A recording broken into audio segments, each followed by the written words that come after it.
മാന്യനായ കേരള മുഖ്യമന്ത്രി ശ്രീ പിണറായി വിജയനെ KLF വേദിയിലേക്ക് ഹാർദമായ സ്വാഗതം.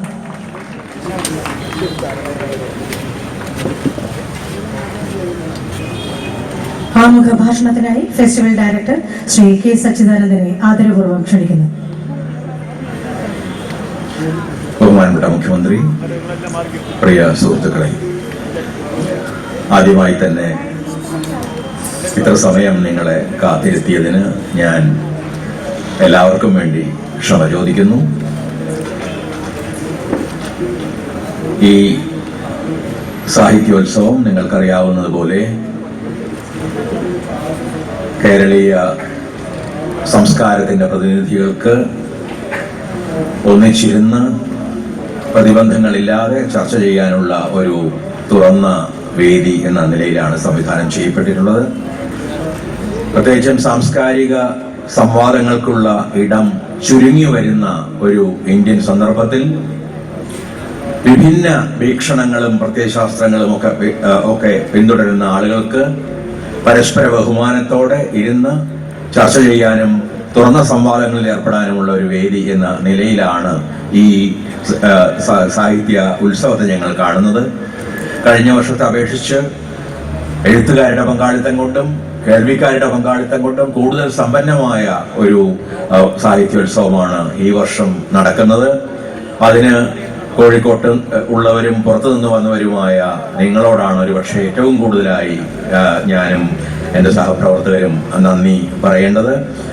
ഇവിടെ നിങ്ങൾക്കറിയാവുന്നതുപോലെ ഒട്ടേറെ വിഷയങ്ങൾ ആശയപ്രധാനമായ ഒരു ഉത്സവം എന്ന നിലയിലാണ് നാം ഇതിനെ സംവിധാനം ചെയ്തിട്ടുള്ളത്.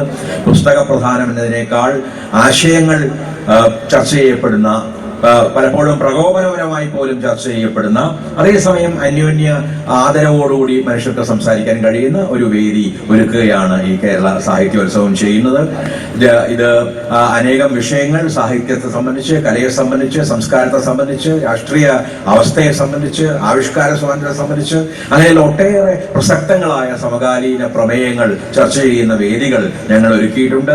സാഹിത്യത്തിന്റെ എല്ലാ ധാരകളും, സ്ത്രീകളുടെ സാഹിത്യവും ദലിത് സാഹിത്യവും ഉയർന്നു വരുന്ന യുവാക്കളുടെ സാഹിത്യം ഉൾപ്പെടെയുള്ള എല്ലാ ധാരകളെയും തന്നെ പ്രതിനിധീകരിക്കുന്ന തരത്തിലുള്ള സെഷനുകൾ ഞങ്ങൾ ഒരുക്കിയിട്ടുണ്ട്. കലകൾ തമ്മിലുള്ള ഒരു സംവാദം, തലമുറകൾ തമ്മിലുള്ള ഒരു സംവാദം, കേരളത്തിലെ എഴുത്തുകാരും ഇന്ത്യൻ എഴുത്തുകാരും തമ്മിലുള്ള സംവാദം, കേരളത്തിലെ എഴുത്തുകാരും വിദേശികളായ എഴുത്തുകാരും തമ്മിലുള്ള സംവാദം, ഇവയെല്ലാം ചേർന്ന രീതിയിലുള്ള ഒരു അനേകം തലങ്ങളിലുള്ള സംവാദമാണ് ഈ സാഹിത്യ ഉത്സവത്തിൽ ഞങ്ങൾ ഒരുക്കിയിരിക്കുന്നത്. ഈ സാഹിത്യോത്സവത്തിലേക്ക് ബഹുമാനപ്പെട്ട മുഖ്യമന്ത്രി ശ്രീ പിണറായി വിജയനെ സ്വാഗതം ചെയ്തതിന് എനിക്ക് അതുല്യമായ സന്തോഷം. അധ്യക്ഷൻ ശ്രീ പ്രദീപ് കുമാർ MLA ആദരപൂർവ്വം ക്ഷണിക്കുന്നു.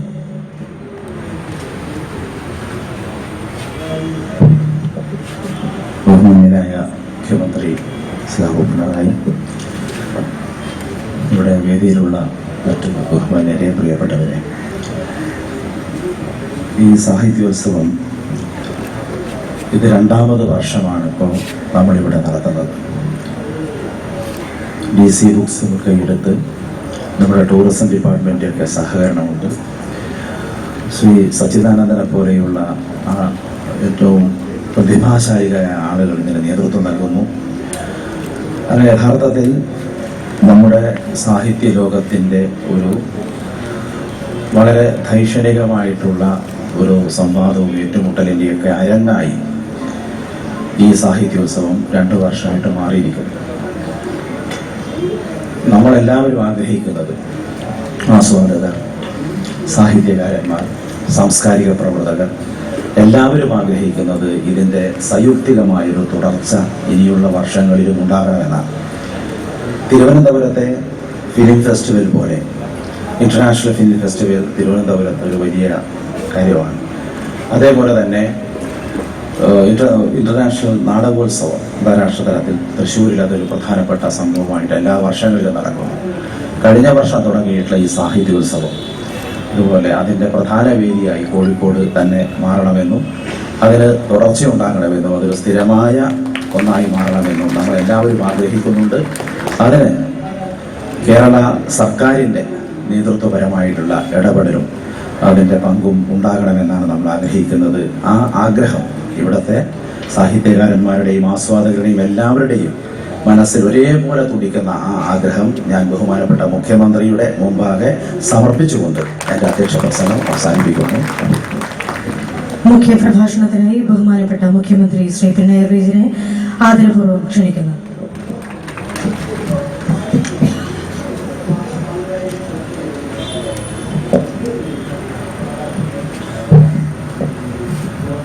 സഹോദരീ സഹോദരന്മാരെ, സാഹിത്യോത്സവം ഇവിടെ നടക്കുന്നുണ്ടെന്നും അതിലേതെങ്കിലും ഒരു സമയത്ത് എന്നോട് കയറണമെന്നുമാണ് രവി പറഞ്ഞിരുന്നത്. ഇവിടെ എത്തിയപ്പോഴാണ് 10:30 എന്നൊരു സമയം ഇതിന് നിശ്ചയിച്ചിരുന്നുവെന്നും അതിനെ നിങ്ങളെല്ലാവരും കാത്തിരിക്കുകയാണ് എന്നും മനസ്സിലാകുന്നത്. അപ്പൊ വൈകിയതിന് ഞാൻ ഉത്തരവാദി തന്നെ, പക്ഷേ എന്റെ മാത്രം ഉത്തരവാദിത്വമല്ല അത് എന്നത് പങ്കിടാനാണ് ഈ കാര്യം ഞാൻ പറഞ്ഞത്. ഇവിടെ ഇത്തരമൊരു മഹാ സാഹിത്യോത്സവത്തിൽ പങ്കെടുക്കാൻ കഴിഞ്ഞതിലുള്ള സന്തോഷം ആദ്യമേ തന്നെ രേഖപ്പെടുത്തട്ടെ.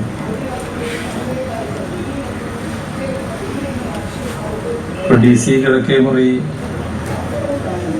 സ്വാതന്ത്ര്യ സമര സേനാനിയും സാംസ്കാരിക നായകനുമായിരുന്നു. അദ്ദേഹം തുടക്കം കുറിച്ച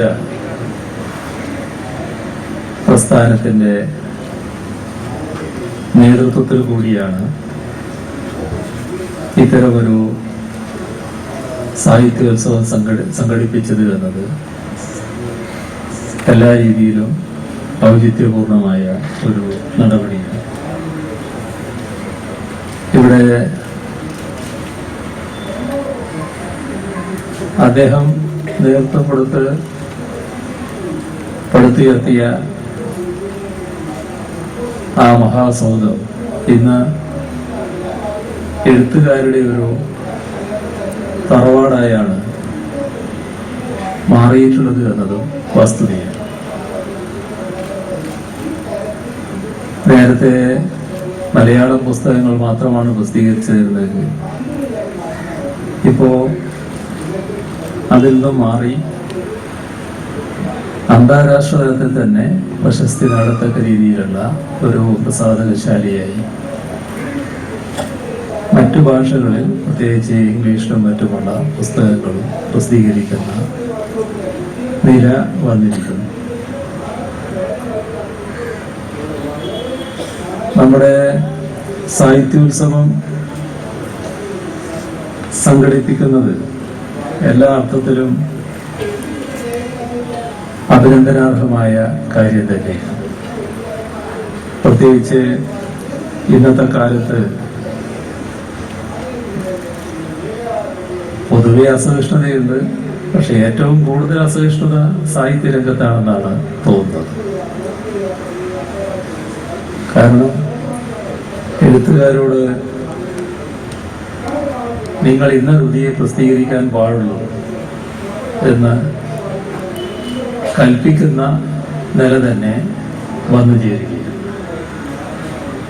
അതുപോലെ തന്നെ ഏത് കൃതി പ്രസിദ്ധീകരിക്കാൻ പാടില്ല എന്നും ചിലര് തീരുമാനിക്കുന്ന അവസ്ഥയാണ് വരുന്നത്. ഇങ്ങനെയൊരു ശാസനയുമായി ചിലര് നമ്മുടെ മുന്നിൽ വന്നു നിൽക്കുന്ന അവസ്ഥ, അത് വലിയ തോതിൽ വളർന്നു വരികയാണ്. സാഹിത്യത്തിന് പുറത്തു നിന്നുകൊണ്ട് സാഹിത്യത്തിന്റെ അവസാന വാക്ക് പറയാനാണ് അത്തരം ചില ശക്തികൾ ശ്രമിക്കുന്നത്. അതോടൊപ്പം അവർ പറയുന്ന കാര്യങ്ങൾ നടപ്പാക്കാൻ അങ്ങനെ പറയുന്നവരുടെ അനുയായികൾ രംഗത്തിറങ്ങുകയും വർഗീയത ശക്തിപ്പെടുത്തി വർഗീയതയുടെ ഭാഗമായി ഇത്തരം ഇൻഡാസുകൾ നടപ്പാക്കാനുള്ള ശ്രമം നടത്തുകയും ചെയ്യുന്നത് നാം കാണുകയാണ്. ഇപ്പൊ DC ബുക്സ് തന്നെ ഒരു കൃതി പ്രസിദ്ധീകരിച്ചതിന്റെ പേരിൽ ആക്രമിക്കപ്പെട്ട സംഭവം നമുക്ക് അറിയാവുന്നതാണ്. തങ്ങൾക്ക് ഇഷ്ടപ്പെടാത്ത കൃതി എഴുതിയാൽ എഴുതിയവരെ ആക്രമിക്കും. ഇവിടെ തന്നെയുള്ള ഒരു ദുരനുഭവമുണ്ട്.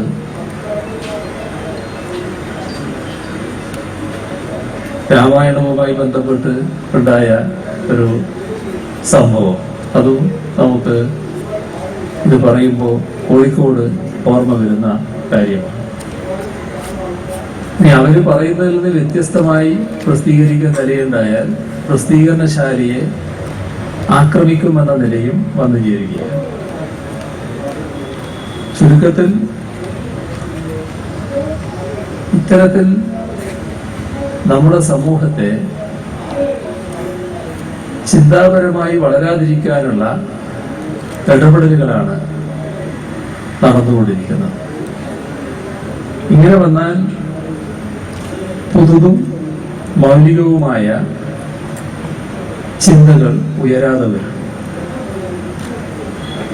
അത് സമൂഹത്തിൽ പടരുന്നതിന് അവസരം നിഷേധിക്കപ്പെടും. അത്തരത്തിൽ സമൂഹത്തിനകത്ത് വിഷാണുക്കൾ പ്രചരിപ്പിക്കാനാണ് ഈ ശക്തികൾ ശ്രമിച്ചുകൊണ്ടിരിക്കുന്നത്. വിഷാണുക്കൾ പ്രചരിച്ചാൽ സ്വാഭാവികമായും അതിന്റെ ഭാഗമായുള്ള രോഗം ബാധിക്കും. അപ്പോൾ സമൂഹത്തെ ആകെ രോഗഗ്രസ്തമാക്കാനുള്ള നീക്കങ്ങളാണ് നടന്നുകൊണ്ടിരിക്കുന്നത്. ഇത് നമ്മളെല്ലാവരും മനസ്സിൽ ഉറപ്പിക്കേണ്ട ഒരു കാലഘട്ടമാണ്. നമ്മുടെ ഫെസ്റ്റിവൽ ഡയറക്ടർ എന്ന നിലക്ക് ശ്രീ സച്ചിദാനന്ദൻ സംസാരിക്കുമ്പോൾ ഏതഭിപ്രായവും പറയാനുള്ള അവകാശത്തെ പറ്റി സൂചിപ്പിക്കുകയുണ്ടായി. നമ്മുടെ രാജ്യത്ത് നാം കാണുന്നത് വിയോജനാഭിപ്രായങ്ങൾ പറയുന്നവരെ കൊല്ലും എന്ന അവസ്ഥയാണ്. അങ്ങനെയൊരു സമൂഹമായാൽ ആ സമൂഹത്തെ എങ്ങനെ ജനാധിപത്യ സമൂഹം എന്ന് വിളിക്കും? ഇപ്പൊ നമ്മുടെ രാജ്യത്ത് ചുരുങ്ങിയ വർഷങ്ങൾക്കുള്ളിൽ ഒട്ടേറെ പ്രധാനപ്പെട്ട ഉൽപ്പതിഷ്ണുക്കൾ, ചിന്തകർ, എഴുത്തുകാർ കൊല ചെയ്യപ്പെട്ടല്ലോ. ഇത് ഏതാനും വർഷങ്ങൾക്കുള്ളിൽ സംഭവിച്ച കാര്യമാണല്ലോ.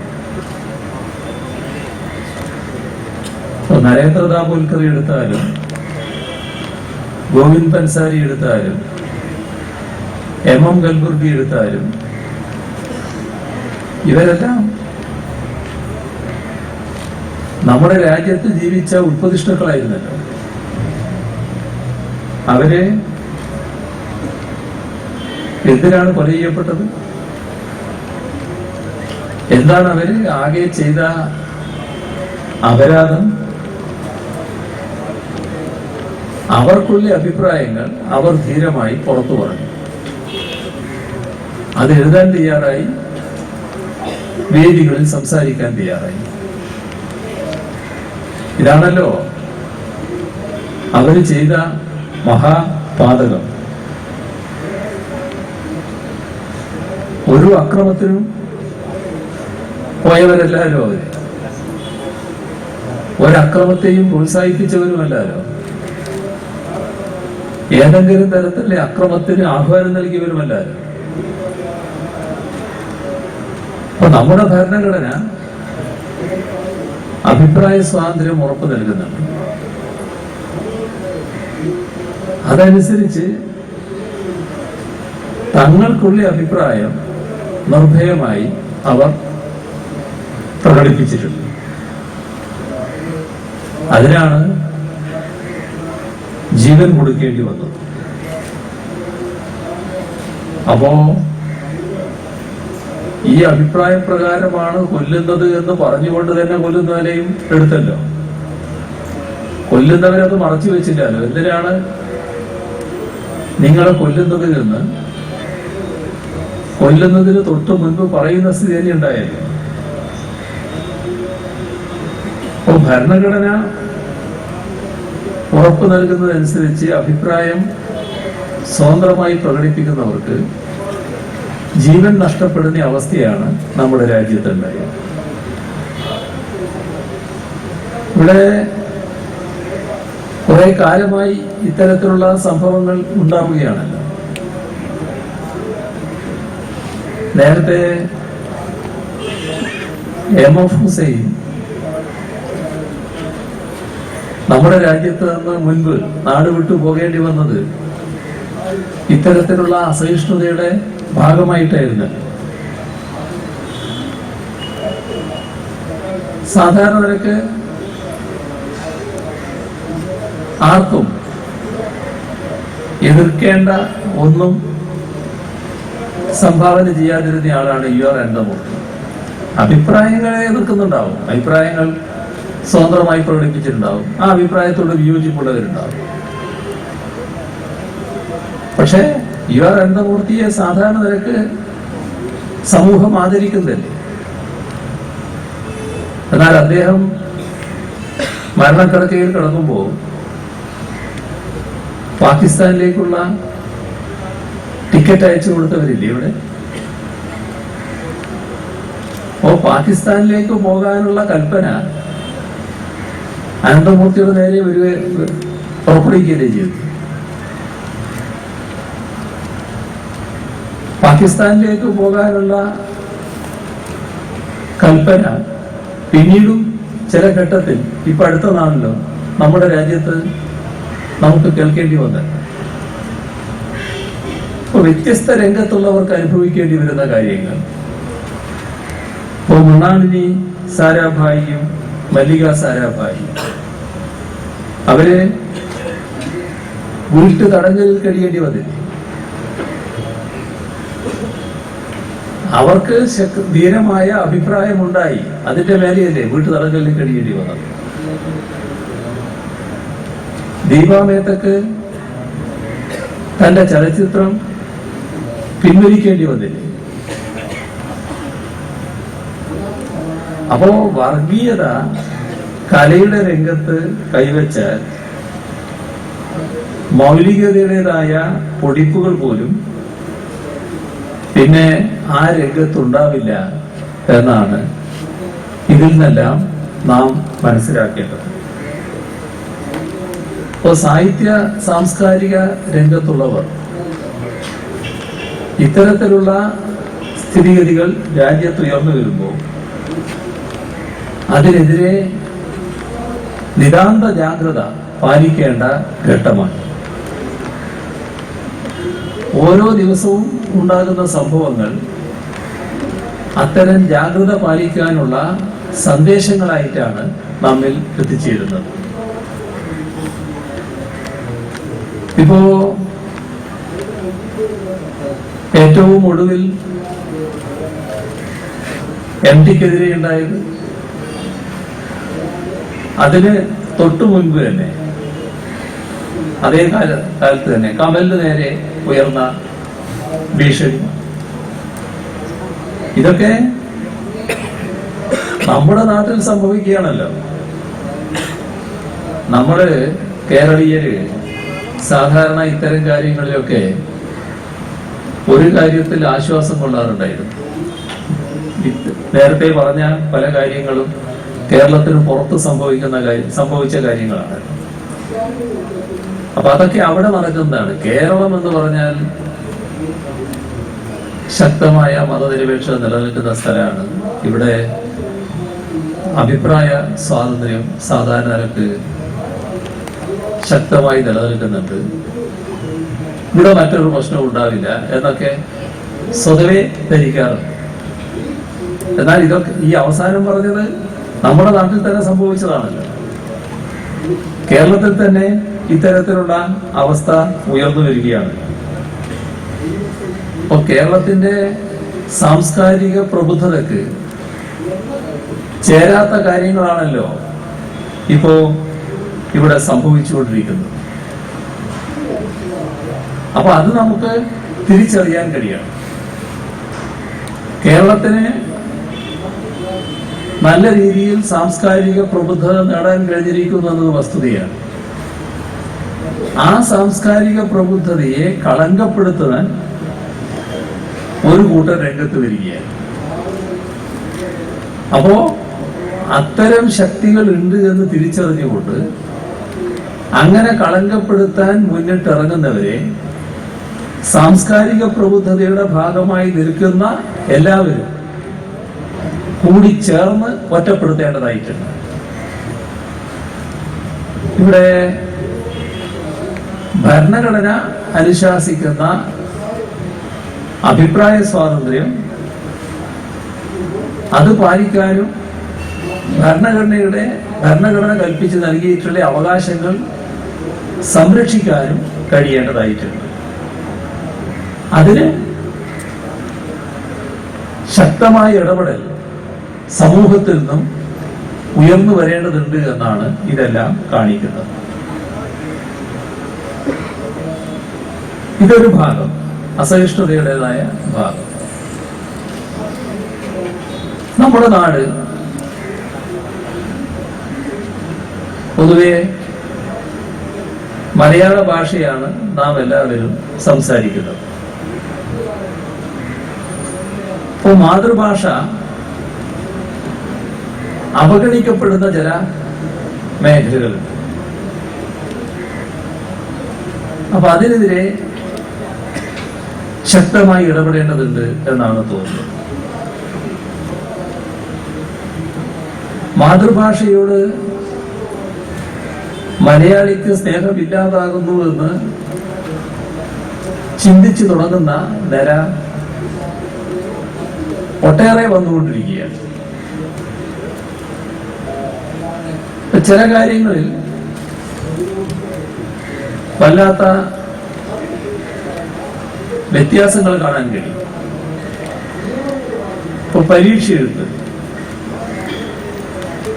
IAS പരീക്ഷ മലയാളത്തിൽ എഴുതാം. പക്ഷേ ഇവിടുത്തെ ചില പരീക്ഷ, ഇപ്പൊ സെക്രട്ടേറിയറ്റ് അസിസ്റ്റന്റ് ഗ്രേഡ് പരീക്ഷയാണെന്ന് വിചാരിക്കുക, അത് ഇംഗ്ലീഷിൽ എഴുതാൻ പറ്റുന്നതാണ് തന്നെ. അപ്പൊ മലയാളത്തെ നമ്മൾ തന്നെ, മലയാളി തന്നെ രണ്ടാം തര ഭാഷയാക്കി തരം താഴ്ത്തുന്നതല്ല. ഇതും നാം ഗൗരവമായി കണക്കിലെടുക്കേണ്ട കാര്യമാണ്. ഇപ്പോ കുട്ടികള് നീറ്റ് പരീക്ഷ എഴുതേണ്ടി വരികയാണ്. നീറ്റ് പരീക്ഷ എഴുതുന്ന കുട്ടികള് അതിലൊരു ഭാഗത്തിന് പ്രാദേശിക ഭാഷകൾ എഴുതാൻ അവകാശമുണ്ട്. പക്ഷേ മലയാളത്തിൽ എഴുതാൻ പറ്റില്ല. ഇന്ത്യയിലെ എല്ലാ സംസ്ഥാനങ്ങളെയും എടുത്താൽ വിദ്യാഭ്യാസ രംഗത്ത് ഏറ്റവും മുന്നിട്ട് നിൽക്കുന്ന സംസ്ഥാനം അത് കേരളമാണ് എന്ന് ആരും സമ്മതിക്കും. പക്ഷെ ഇവിടെയുള്ള കുട്ടിക്ക് മലയാളത്തിൽ നീറ്റ് പരീക്ഷ എഴുതാൻ അവകാശമില്ല. ബംഗാളിയിൽ എഴുതാം, ആസാമീസിൽ എഴുതാം, ഗുജറാത്ത് ഭാഷയിൽ എഴുതാം, തമിഴ് ഭാഷയിൽ എഴുതാം, ഇങ്ങനെ ഒട്ടേറെ പ്രാദേശിക ഭാഷകളിൽ എഴുതാം. എന്നാൽ മലയാളത്തിൽ എഴുതിയിട്ടില്ല. പബ്ലിക് സർവീസ് കമ്മീഷൻ സ്വീകരിക്കുന്ന നില നേരത്തെ പരാമർശിച്ചിട്ടുള്ളതാണ്. ഇപ്പൊ പബ്ലിക് സർവീസ് കമ്മീഷൻ ആയാലും ദേശീയ തല പരീക്ഷാ നടത്തിപ്പുകാരായാലും ഈ മനോഭാവം മാറ്റേണ്ടതായിട്ടുണ്ട്. ഇപ്പോൾ മാതൃഭാഷ പ്രായോഗിക തലങ്ങളിലാവാനുള്ള നടപടികൾ ഏറ്റവും പ്രധാനമാണ്. അത് വെച്ചുകൊണ്ടുള്ള നീക്കങ്ങളാണ് സർക്കാർ ഇപ്പോൾ നടത്തുന്നത്. ആ നീക്കങ്ങളുമായി മുന്നോട്ട് പോകാനാണ് സർക്കാർ നിശ്ചയിച്ചിട്ടുള്ളത്. മലയാള മാധ്യമത്തിലുള്ള പഠനം നല്ല രീതിയിൽ തന്നെ പ്രോത്സാഹിപ്പിക്കണം എന്നാണ് നിശ്ചയിച്ചിട്ടുള്ളത്. ഭരണഭാഷ മലയാളമാക്കാനുള്ള നടപടികൾ ഊർജിതമാക്കാൻ നിശ്ചയിച്ചിട്ടുണ്ട്. ഈ ഗവേണൻസ് പ്രധാനമാണ്. കാലതാമസങ്ങളൊക്കെ ഒഴിവാക്കാൻ ഏറ്റവും കാര്യക്ഷമമായും സുതാര്യമായും കാര്യങ്ങൾ നീങ്ങാനും ഈ ഗവേണൻസ് സഹായിക്കും. ഈ ഗവേണൻസ് തന്നെ മലയാളത്തിലാക്കാനുള്ള ശ്രമവും നടത്തുകയാണ്. കോടതി ഭാഷ മലയാളത്തിലാക്കേണ്ടതുണ്ട്. ഒരു വിജ്ഞാന ഭാഷ എന്ന നിലയിൽ മലയാളത്തെ വികസിപ്പിക്കാൻ കഴിയണം. അതിന് ശാസ്ത്രകൃതികൾ ഉൾപ്പെടെ മലയാളത്തിലേക്ക് വിവർത്തനം ചെയ്യേണ്ടതായിട്ടുണ്ട്. ഇതര സംസ്ഥാന തൊഴിലാളികളെ ഇവിടെ വന്ന് ജീവിക്കുമ്പോൾ ഇവിടെയുള്ള മറ്റുള്ളവരുമായി ഇടപെടാൻ, മറ്റുള്ളവർക്ക് തുല്യരായ പദവിയുള്ള പൗരന്മാരാക്കി മാറ്റിയെടുക്കാൻ, അവരെ മലയാളം പഠിപ്പിക്കാനുള്ള നീക്കം സാക്ഷരതാ മിഷന്റെ നേതൃത്വത്തിൽ ഇപ്പോൾ നടക്കുന്നുണ്ട്. അതോടൊപ്പം തൊഴിൽ പരീക്ഷകൾ മലയാളത്തിൽ എഴുതാൻ അവസരമുണ്ടാക്കണം. ഇത്തരത്തിലുള്ള പദ്ധതികളുമായാണ് സർക്കാർ മുന്നോട്ട് പോകുന്നത്. സാധാരണ നിലക്ക് അറിവിന് ഭാഷ ഏറ്റവും അധികം ഉപകരിക്കുന്ന കാര്യം തന്നെയാണ്. അതിൽ മലയാളത്തിൽ പറഞ്ഞാൽ മോശം, മലയാളമല്ലാത്ത ഭാഷ പറഞ്ഞാൽ നല്ലത് എന്ന ഒരു മനോഭാവം പൊതുവെ ഉയർന്നു വരുന്നുണ്ട്. അപ്പോൾ മലയാള ഭാഷ നല്ല രീതിയിൽ പ്രോത്സാഹിപ്പിക്കപ്പെടുക, അതോടൊപ്പം മറ്റു ഭാഷകൾ നല്ല രീതിയിൽ അറിയുന്നതിനുള്ള, അത് പ്രയോഗിക്കുന്നതിനുള്ള കഴിവ് ആർജിക്കുകയും ചെയ്യുക. ഇതിനുതകുന്ന ഒരു പാഠ്യപദ്ധതിയാണ് നമ്മുടെ സംസ്ഥാനത്ത് നടപ്പാക്കാൻ ഉദ്ദേശിക്കുന്നത്. അപ്പോൾ ഭാഷയെ പരിരക്ഷിച്ചു നിർത്താൻ എന്തൊക്കെ ചെയ്യണം എന്നതും ഈ കൂട്ടത്തിൽ ചർച്ച ചെയ്യുന്നുണ്ടാകും എന്നാണ് പ്രതീക്ഷിക്കുന്നത്. അത് ചർച്ച ചെയ്യണം എന്ന് കൂടിയാണ് എനിക്ക് അഭ്യർത്ഥിക്കാനുള്ളത്. കാരണം എഴുത്തുകാരുടെ ഭാഗത്ത് നിന്ന് അത്തരം ഒരു നീക്കം ഉണ്ടാകുന്നത് സ്വാഭാവികമായും അതിനെ മെച്ചപ്പെടുത്താൻ വളരെ സഹായിക്കും.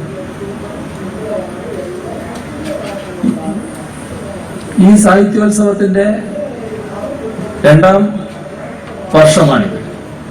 ഇതിന് എല്ലാ വിജയവും ആശംസിക്കുകയാണ്.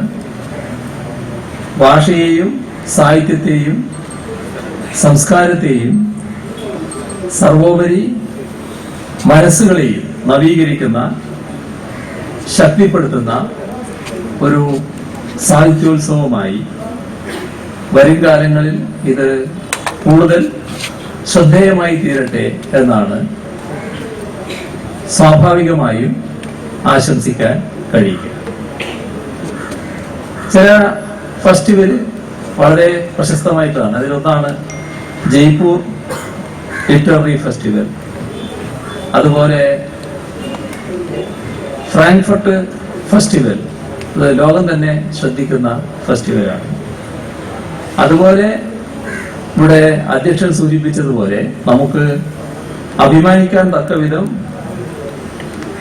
ഈ ഫെസ്റ്റിവൽ ഗംഭീരമായി ഇപ്പോൾ ഒരുക്കിയിട്ടുണ്ട്. ഇനി ഭാവിയിലും നല്ല രീതിയിൽ ഒരുക്കാൻ കഴിയട്ടെ എന്നുകൂടി ആശംസിച്ചുകൊണ്ട് ഇത് സംഘടിപ്പിച്ച DC ഫൗണ്ടേഷനെയും അതുപോലെ ഇതുമായി പങ്കുചേർന്ന മറ്റെല്ലാവരെയും ഹാർദമായി അഭിനന്ദിച്ചുകൊണ്ട് ഈ കാര്യങ്ങൾക്ക് പൂർണ്ണമായ ആശംസകൾ നേർന്നുകൊണ്ട് അവസാനിപ്പിക്കുന്നു. നിങ്ങൾക്ക് എൻ്റെ അഭിവാദനം. ബഹുമാനപ്പെട്ട മുഖ്യമന്ത്രിക്ക് KLFന്റെ സ്നേഹോപഹാരം നൽകുന്നതിനായി ഫെസ്റ്റിവൽ ഡയറക്ടർ ശ്രീ സച്ചിദാനന്ദനെ ആദരപൂർവ്വം ക്ഷണിക്കുന്നു.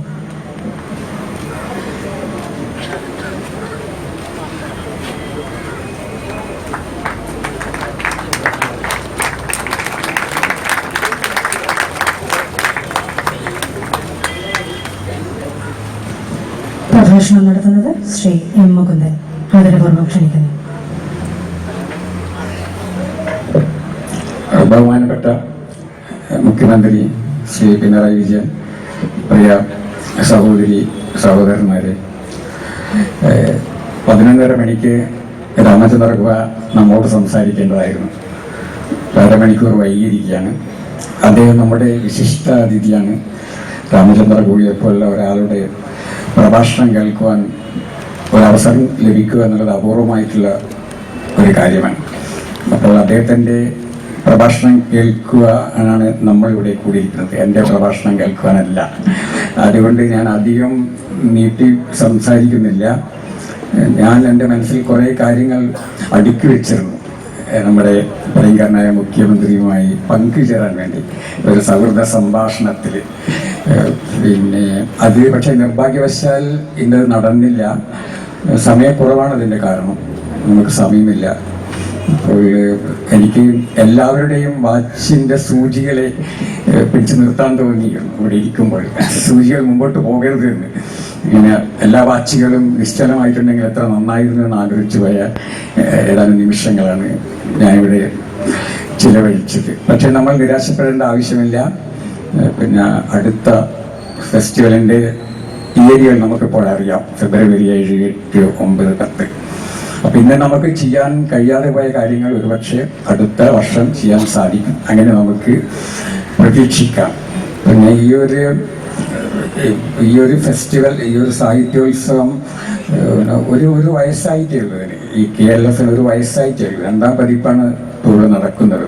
പക്ഷേ ഈ ഒരു വർഷത്തിനുള്ളിൽ എനിക്ക് തോന്നുന്നത് രാജ്യത്തെ ഏറ്റവും വലിയ സാഹിത്യോത്സവമായിട്ട് ഇത് മാറിയിട്ടുണ്ട്. അതായത് എഴുത്തുകാരുടെ പങ്കാളിത്തം, വായനക്കാരുടെ പങ്കാളിത്തം, അത് അത്ഭുതകരമാണ്. എനിക്ക് തോന്നുന്നത് ലോകത്തിലെ വലിയ സാഹിത്യോത്സവത്തിൻ്റെ സംഘാടകർ, ഫ്രാങ്ക്ഫർട്ട് ബുക്ക് ഫെയറിൻ്റെ സംഘാടകർ പോലും ഇത് കാണേണ്ടതാണ്. അങ്ങനെയാണെങ്കിൽ അവർ പോലും അത്ഭുതപ്പെട്ടു. ഞാൻ അത്ഭുതപ്പെട്ടു പോയിരുന്നു. ഇന്നലെ തന്നെ 4 വേദികളിൽ ഒരേ സമയത്താണ് ഇവിടെ ചടങ്ങുകൾ നടന്നത്. വ്യത്യസ്തമായ വിഷയങ്ങളെക്കുറിച്ച് വ്യത്യസ്തമായ വ്യക്തിത്വങ്ങൾ സംസാരിക്കുന്ന 3 വേദികളിൽ. പിന്നെ 4ാമത്തെ വേദിയിൽ ഒരുപാട് പുതിയ ചിത്രങ്ങൾ, പുതിയതും പഴയതുമായിട്ടുള്ള സിനിമകൾ പ്രദർശിപ്പിക്കുന്നു.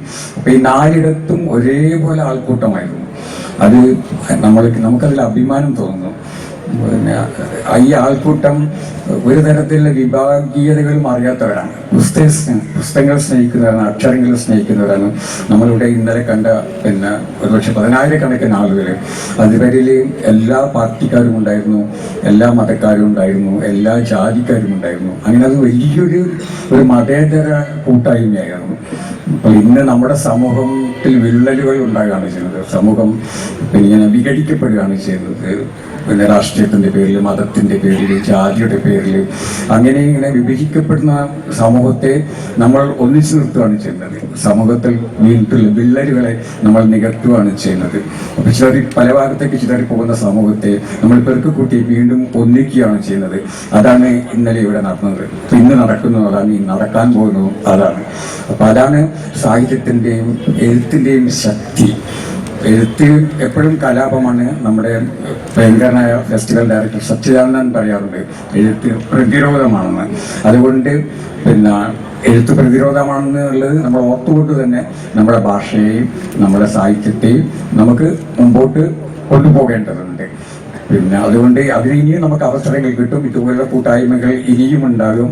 ഇനിയും നമ്മുടെ മുഖ്യമന്ത്രി ഇവിടെ വരും, നമ്മോട് സംസാരിക്കും. ഒരുപക്ഷെ അടുത്ത വർഷം ഇന്ന് നമ്മൾ മിസ് ചെയ്ത സംഭാഷണം നടക്കുമെന്ന് നമുക്ക് പ്രതീക്ഷിക്കാം. അങ്ങനെ പറഞ്ഞു സമയം വൈകുന്നു. ചടങ്ങിന് നന്ദി പറയുന്നത് KLFന്റെ general convener Shri AK Abdul Hakeem.